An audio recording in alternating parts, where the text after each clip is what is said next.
Hello ladies and gentlemen, and welcome to another Starcraft 2 last player standing, Starcraft 2 Open 2, lots of 2s, cast.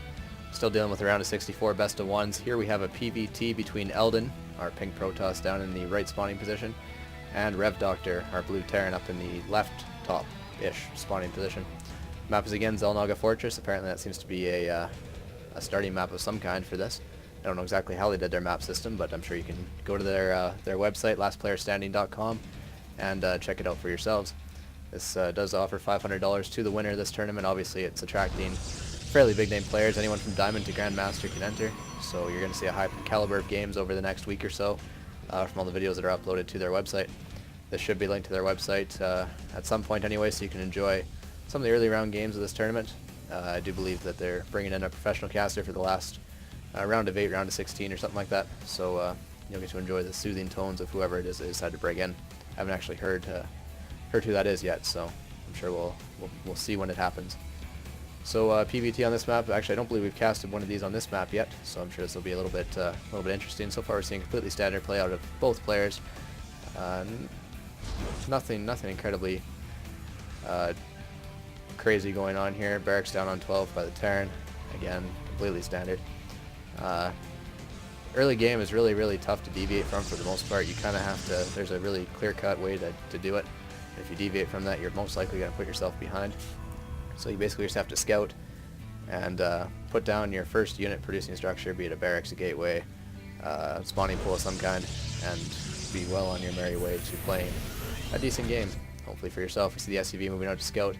This probe is actually going to get stopped. The supply depot was only about a quarter built when it was stopped to prevent the probe from getting in. That's actually quite a smart play.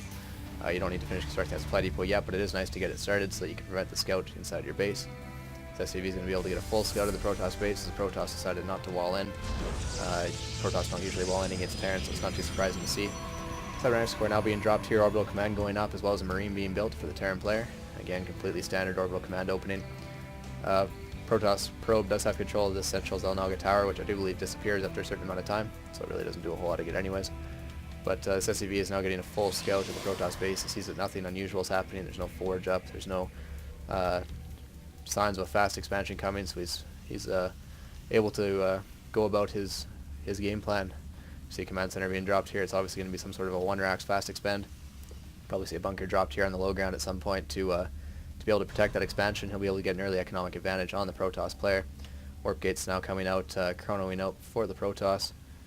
Pylon now going down. Zealot chasing this SCV around the base. Sadly, I don't know if that Zealot knows that he's not quite as fast as, well, he's not fast enough to catch it anyways. I do believe they're about the same speed. Zealot does manage to cut it off and get one hit in, but this SCV is going to be like, huh, I'm leaving now, and likely return home. Do you see barracks going down? Barracks going down, so we do see 2 more barracks being dropped for the Terran player, as well as his first gas.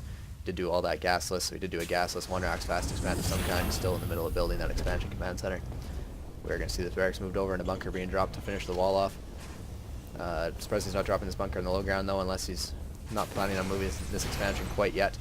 Guess we'll see exactly what he plans on doing with that. Warp gate's now about half done. We don't see, we do see now additional gateways being dropped. Doesn't look like it's going to be a 4 gateway. Early pressure build. Obviously the 4 gate's one of the most well-known builds in StarCraft 2, as it is pretty easy to execute and is quite effective if your opponent's not ready for any early sort of aggression, which it looks like this Terran might be a little bit unprepared for it, as he is. He is dropping barracks, but he also decided to drop that early command center, which put him a little bit behind in the units for the time being. This SCV, however, did slip by the Zealot and will be able to scout. There's 4 gateways. That definitely is going to give him some valuable scouting information, so he'll be able to make use of this bunker. Pull some SCVs to repair him, maybe drop a second bunker, and definitely he'll not be moving this orbital command out quite yet. He'll be using the mules, and that's about it. And apparently he's going to start building SCVs from it too, making great use of that command center inside his base. Doesn't always have to be landed at a separate mineral patch to be effective. You do see the Protoss is dropping his own nexus at his expansion, so obviously he's maybe not planning to use this 4 gate for aggression. He might just be planning to expand behind it. Maybe a little bit of a fake out there. The SCV saw the 4 gate, might have thought aggression, but instead the Protoss is simply going to use that to try and hopefully make the Terran overreact and simply drop an expansion himself. Very smart play by the Protoss there, as he did force the Terran to build a second bunker, and the Terran is currently waiting for some sort of an aggressive push when one isn't actually incoming. We do see a proxy pylon planted over here though, so that might come into effect later on in the game. But right now the Protoss is fully okay with just sitting back and taking his expansion normally. See a Forge being dropped here, probably for some early upgrades, maybe for some cannons to defend his expansion. But right now the Terran is in complete defense mode. He really wants to make sure this Forgate doesn't outright kill him. Little does he know that this Forgate actually will never put any pressure on him at all. Factory now being dropped. You see the second gas has been taken by the Terran player, so he is committing to a little bit of tech here. Still fairly early in the game, but they're both just sitting back. Neither one has managed to put a whole lot of pressure on the other.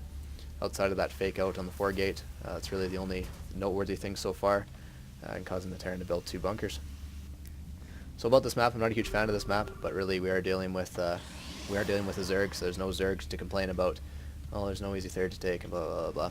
This map actually does have a relatively easy third, as it's bunched up with the natural in the main, so the creep spread's nice and easy. It doesn't take a mile of creep to try and get to your third base. However, taking anything past that gets a little bit more exasperating. It's really tough to secure a 4th base in this, because the 4th base you're either expanding towards your opponent or you're expanding significantly farther away, but the distance between that is huge. If you're expanding this base over here, it would be the distance is far too much for creep to reasonably cover anyways, until you get to the later stages of the game. Tech lab going down on that barracks here. We do see Stim is almost completed for the Terran. He did move this orbital command down and is now officially mining from his natural. He did salvage both those bunkers up there, so we see a bunker being placed down at the front and a missile turret being dropped here. The Dark Shrine is currently in production for the Protoss player. It's only about a third done. Missile turret might just be a bit of protection for the Terran. He might not know that DTs might be coming, but he knows that there's a possibility, so he drops that detector just in case. Not that he's expecting air at this point, but we do see a small force of Marines and Marauders moving out. There's no medevacs out yet. You see the switch on the add-ons going on in the base as this starport will land on a reactor. Begin popping out medvacs immediately as this force moves to the middle of the map. Able to secure some map control with that mobile force. Protoss hasn't really moved out yet. He's got mostly Zealot composition with some good force fields. That actually makes those Zealots very, very powerful. Obviously poor force fields basically make the Zealots useless, but at this level of play I'm sure we'll see some quite decent force fields here. So to be a small battle over here, Marines and Marauders marching in. They do see that there's a lot of Zealots and decide maybe that's not the best idea. They're going to turn around and stay here for the time being. One Marine stims in to see exactly what they're against, and the Zealots quickly pick that apart. Zealot leg speed is about halfway done. We see +1 weapons going down for the Terran infantry. This bunker's loaded up, preparing for any sort of aggression, but I don't think we're going to see any incoming quite yet. Energy's getting a little bit high on this one orbital command, but I'm sure he'll drop a meal quite quickly, as in not allow his macro to slip. This force is going to find this proxy pylon over here and quickly destroy that. 1 DT was morphed in over here. Not sure if he's going to use that or not. He's going to keep it away from the force, so there's no chance he'll spot the shimmer and scan. But he's going to move his DT through and does maybe hack away. He's going to move it with the army, but he's not going to attack. Very wise move. He doesn't want to reveal his Dark Shrine quite yet, as I don't believe the Terran player has seen it yet.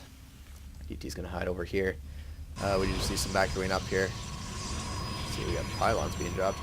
3 more gateways going down for the Protoss player. Brings him up to a grand total of 7. Obviously he's going very gateway heavy. No great tech incoming from the Protoss. Mainly the same from the Terran. We're not seeing any really high level tech. He's mostly staying on Marines and Marauders, mostly with just medevac support. And this could actually be a very interesting engagement. I'm not sure which way this will go. Marines and Marauders are at 1-0, as are the Protoss. Ground army, we do see those Dark Templars are being used to make Archons. Archons obviously very good for area of effect damage against this if they can get close enough. That's where the Sentry's force fields come in. Hopefully those force fields are good enough to secure, hold those infantry units back and allow the Zealots and the Archons to rip them apart. Medvacs coming over here. There does appear to be a bit of an engagement going on. Zealots charge forward, and then both parties decide to turn around, lick their wounds, which suffered really any wounds at all. Medvacs are loaded up. I don't know if that was intentional or not, but we might be seeing a bit of a drop in the back of the Protoss base. Hopefully we are. We do see these gateways that he dropped are being morphed into warp gates, so we'll be able to reinforce really quickly. It's sitting on quite a supply of minerals and gas. We should be able to drop quite a few Zealots with those gateways. You see the drop coming in the back of the Protoss base here. He is attacking mostly pylons. Probably not the best thing to attack right now, but he will manage the supply block and keep attacking his pylons. Zealots and Archons coming in here, and they should be able to at least force them out of the space, which they do. Medvac drop actually did quite a bit. They killed enough pylons. Here comes the attack from the middle, right at the front, attacking the natural nexus, and the natural nexus does appear to go down. The probes are all pulled, and the main force can't get back in time. That was a great dual-pronged attack by the Terran player. Managed to pull the Protoss army out of position with these medvacs. and attack the front simultaneously, and now this drop comes back, and this harassment just will not end as this main force decides to come back in and kill a couple more probes. While these medvacs in the back with the Marauders and Marines are doing huge amounts of damage, they'll just charge in. Hopefully they'll be able to pick up in time, as I do believe they'll lose most of this force with the exception of medvacs, as sentries do almost no damage. And they're the only thing here that can attack air. A couple Marines do sprint forward trying to get away from the Zealots. One Marine's picked up. One medvac's pretty much almost dead. It's got one hit point left. We do see this this force still here attacking the expansion nexus, attempting to force the cancel on it. These probes come down or pulled. Zealots are going to charge forward, but they don't think they'll be able to take out this force in proper micro, which looks like they're dealing with the person who knows how to properly micro. Supplies are definitely forming a big disparity here. There's another Terran force at his base waiting to go in case this one gets lost. Force fields go down, probes inflict massive damage upon this line, but they are also being lost in huge numbers. So he is definitely going to be suffering in the worker count if he can manage to survive this. Marines and Marauders doing some skillful little micro there, trying to kill exactly what they can. Medvacs are here to heal, and this actually is very, very dangerous for the Protoss player. He's still dealing with a couple Marauders here against Stalkers, but these Stalkers hopefully will take these Marauders down. Medvac's going to be forced to turn around and retreat. So I do believe really the Terran is sitting in such a good position right now. He hasn't used this to take a third base, but he should just be able to walk right in and kill. It does look like he's moving his units towards the Protoss natural, which Nexus did just go up. He's queued a lot of probes because he did lose a lot of probes from that last engagement as Terran moves out with his command center and prepares to take his third base. You see some medvacs coming around here, maybe to fake out a drop. There's only one Marine, I do believe, in there, and one of those medvacs is almost dead, but we should hopefully maybe see the army pulled away. And another dual-pronged attack, just a fake-out going on here. Medvacs are forced to join up with the rest of their army. I do believe this could be a huge confrontation. DT's morphed in. Terran doesn't manage to scan those. That could be huge. There's no Raven with this group, so the DTs can do huge amounts of damage. Force fields go down, scan goes down, and these DTs will fall like paper. They have hardly any health, they do lots of damage, but if you scan, you can see them. This Terran army is absolutely ripping through this Protoss Gateway army. Protoss supply now down to 45, Terran supply up to 128. I don't see a way for the Protoss to recover out of this unless this DT can do huge amounts of damage. There goes the scan. Force are able to pick that off, and the probes have to be pulled again from the expansion nexus.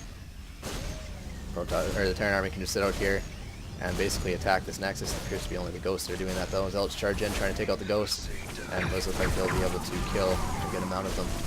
So the Terran army actually manages to pay attention and kills the Zealots for killing the ghosts. And this could spell the end for the Protoss player. Terran is now sitting on 3 bases. Protoss is still only on his main, as his natural has basically been under attack the whole game. And there comes a probe pull, and there's the GG by Elden. As the probes all come out and try and do a last-ditch effort, GG is returned by RevDoctor. And there we have it. The blue Terran managed to successfully take that game. Again, the tournament is last player standing. This is a round of 64, and hopefully you guys are enjoying the cast, and I will see you guys later.